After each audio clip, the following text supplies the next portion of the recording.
There comes a time in your life when being kind is no longer noble. It's dangerous. And not because kindness is wrong, but because some people weaponize your goodness against you. You see, the problem isn't that you care too much. It's that you keep pouring water into a cup with no bottom, hoping one day it will hold. But it won't. Because a narcissist doesn't want your love, they want your loyalty to their illusion. Some of you have been shrinking, silencing yourself, softening your truth, just to keep the peace. You've been walking on emotional glass, just to protect someone else's ego.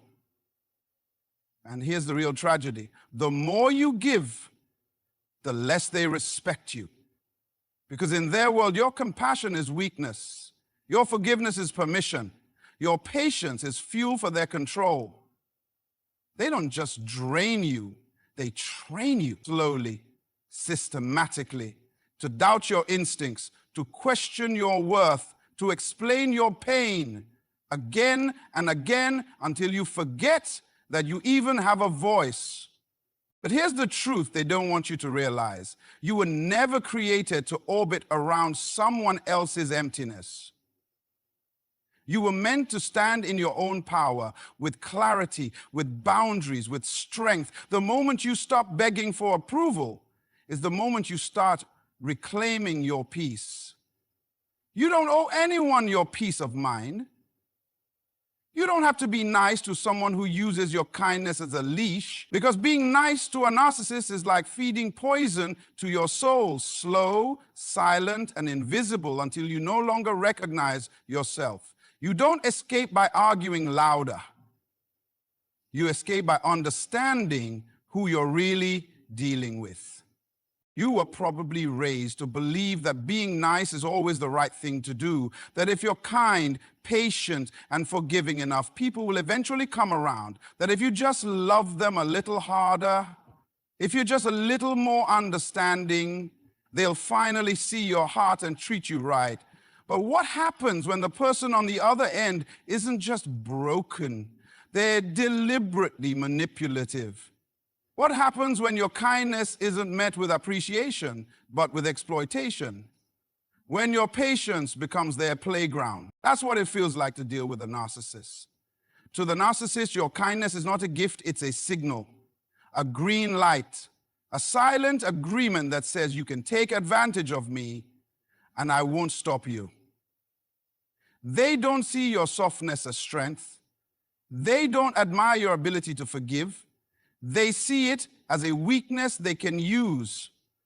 The first time you excuse their selfishness, they file it away. The first time you accept their apology without changed behavior, they store that too. The first time you cry, they memorize how to silence your tears, not with compassion, but with control. They study you. They learn what makes you feel guilty, what makes you hesitate, what makes you second-guess your instincts. And then they use it all. Because for them, relationships aren't about connection, they're about domination and your kindness. That's just a tool in their kit. They don't love you. They love how you make them feel important, superior, untouchable. And as long as you keep showing up with your open heart and no boundaries, they will keep feeding on it, piece by piece. The danger is you may not even notice it happening at first. You'll tell yourself they're just misunderstood, that everyone has bad days, that if you just hang in there long enough, they'll change. But what you're really doing is training them to treat you worse. Every time you excuse the disrespect, you lower the bar. And they will always meet you at the lowest standard you set. It's a quiet erosion. You don't wake up one day and realize, I've lost myself. It happens slowly, over time, with every it's okay when it wasn't, with every time you kept the peace instead of speaking up, with every smile you forced just to avoid another explosion. And the cost is you. You lose your confidence. You lose your joy. You start tiptoeing through life, afraid to upset someone who was never interested in your happiness to begin with. And all because you believe that being nice would be enough.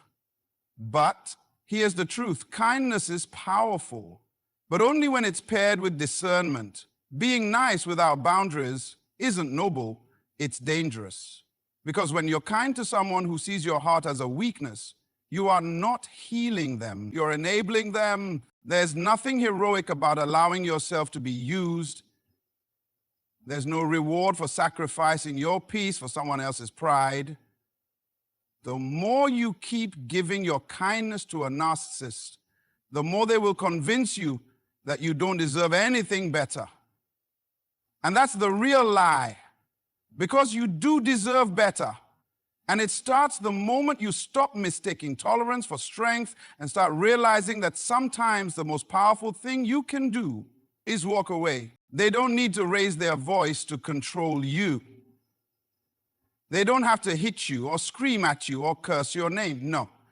Narcissists are much smarter than that. They simply smile while they slowly twist your mind into thinking you're the problem. It starts subtle, a harmless joke at your expense, a small dig in front of others, a quick dismissal of your opinion. You feel it, but you brush it off. You tell yourself, maybe I'm overreacting. That's the first seed. And they know it. Because narcissists don't control with force, they control with confusion, with doubt, with guilt. And what do they prey on most? Your empathy. They study your emotions like a script. They know how to cry on cue. They know when to look broken, when to pretend to be sorry, when to offer just enough affection to keep you from leaving. They don't want healing. They want a reaction. They want your heart on a string so they can pull it whenever their ego feels threatened. They twist your love into a leash. You care, so you stay. You empathize, so you give more chances. You explain, comfort, and compromise, even when your needs go unmet. That's how they win, not with power, but with your own compassion turned against you. And every time you stand up for yourself, they flip the script. Now you're too sensitive. Now you're overthinking. Now you're the one who's too much. So what do? You apologize. You make peace. You try harder. And they watch you crumble, all while wearing the mask of innocence. Because narcissists don't want accountability, they want access to your time, your energy, your heart, and they'll say anything, do anything, promise anything to keep you in that loop. They love to play the victim, to tell half-truths, to cry about how everyone always leaves them after they've pushed everyone away. Why? Because if you feel sorry for them, you'll ignore the damage they're doing. And if they can keep you focused on their pain, you'll forget about your own. It's not just manipulation, it's a game. And they play it well. They feed off your reactions, your tears, your explanations, your attempts to fix what you didn't break. And every time you try to prove your loyalty, they take that as proof of their control. Because they know you won't leave. Not yet. And the more you give, the less they give back. Because in their world, the person who cares the most loses. And they will make sure that's you.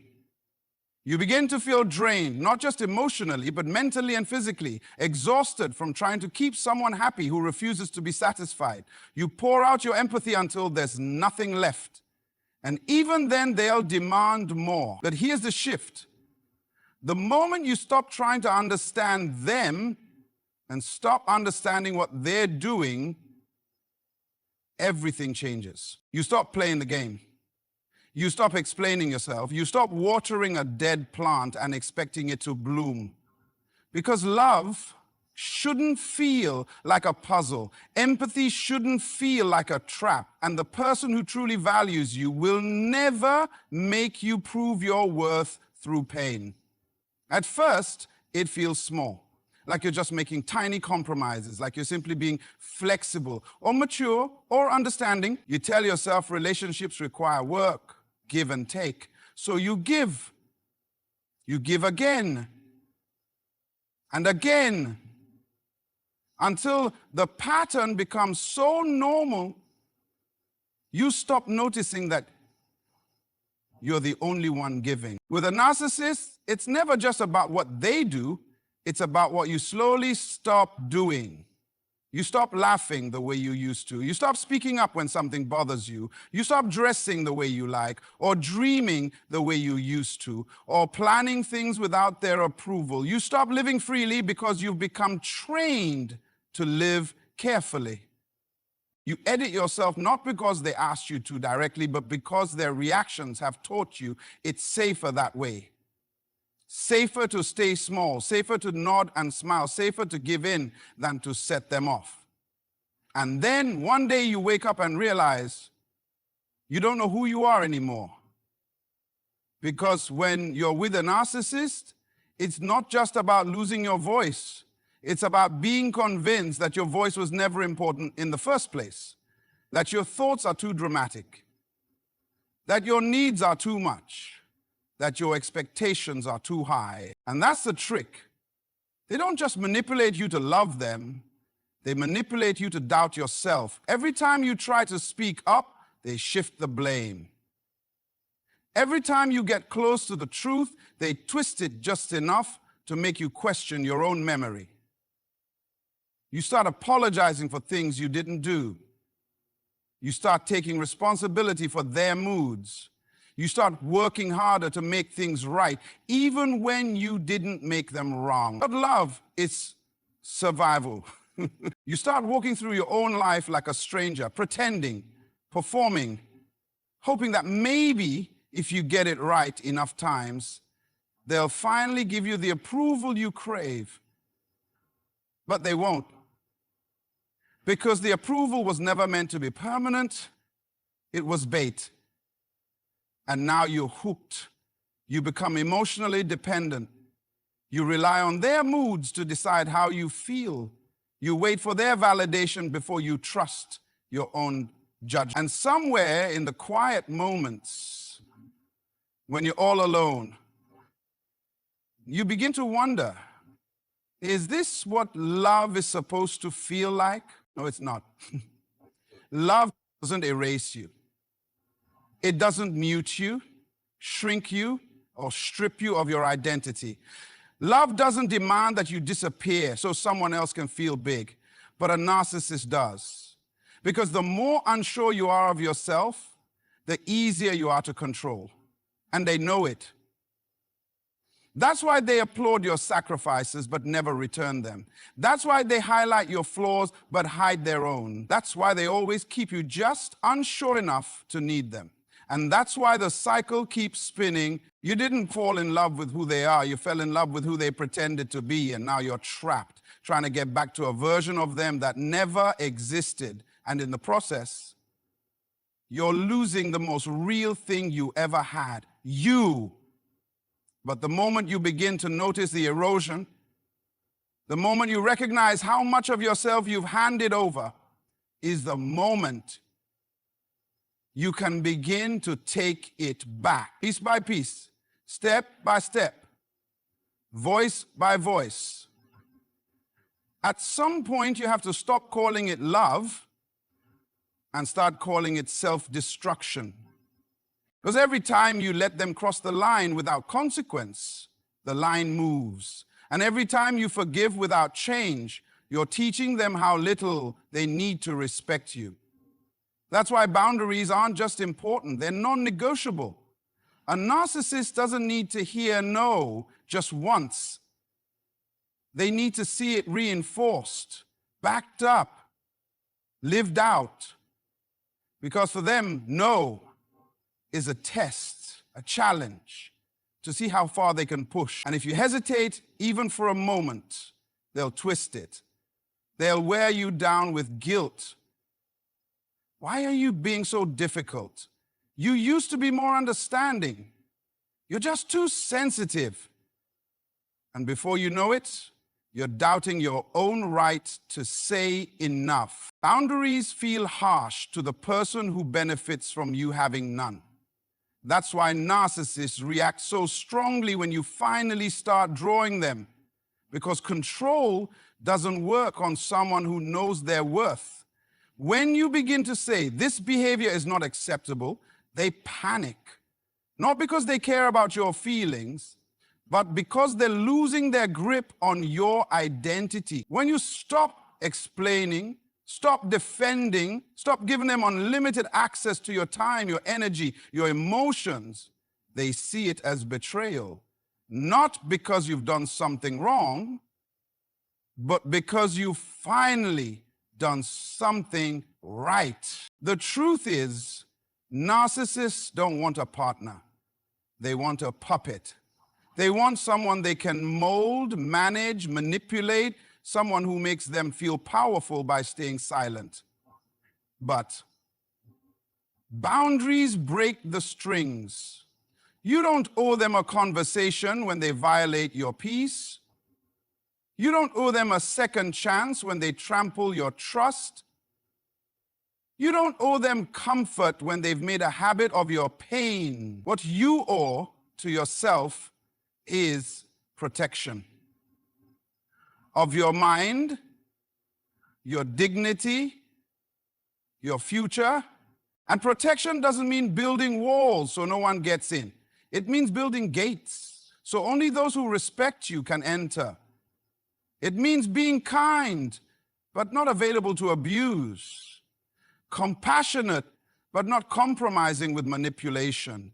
Understanding, but no longer explaining your humanity to someone committed to misunderstanding you. It means knowing the difference between being kind and being accessible, because they're not the same. You can care from a distance. You can forgive without reconnecting. You can wish them healing and still walk away. People will say that's cold. But there's nothing cold about refusing to set yourself on fire to keep someone else warm. There's nothing cold about preserving your peace when someone else thrives on your chaos. Boundaries aren't walls. They're doors with locks. And the key is in your hand. The reason they fight so hard when you set a boundary is because they know once you start choosing yourself, the game is over. The manipulation won't work. The guilt won't land. The silence won't shake you. Because now you're standing on solid ground. And for the first time in a long time, they can't reach you. The most dangerous lie a narcissist ever told you wasn't with their words. It was with their behavior. They made you believe that your value depends on them. That somehow, if they stop praising you, you stop being worthy. That if they stop noticing you, you stop becoming invisible. And that's the final trap. The belief that you need their validation to exist. But here's the truth they never wanted you to realize. You never needed it in the first place. They built the illusion carefully. First, they lifted you up, love bombed you, told you everything you wanted to hear. Not because they saw your worth, but because they saw your willingness to please, to give, to prove. And once they knew you needed their approval, that's when they took it away. Suddenly, your effort wasn't enough. Your kindness wasn't impressive. Your presence wasn't special. And what did you do? You worked harder. You loved deeper. You tried to earn back something that should have never been conditional because they trained you to chase crumbs and call it connection. But you are not meant to live your life trying to win the attention of someone who never truly saw you. You are not supposed to exhaust yourself proving you're enough to someone who profits from your self-doubt. The problem was never that you weren't lovable. It was that they only loved the control. The moment you stop chasing their approval is the moment everything shifts. Because now, you're not playing the game anymore. You're not waiting for the text. You're not analyzing their tone. You're not shrinking to make room for their ego. You're done auditioning for a role you were never meant to play. And yes, it feels uncomfortable at first, lonely even, because when you've built your identity around someone else's perception, freedom feels like emptiness. But that emptiness, that's not loss, it's space.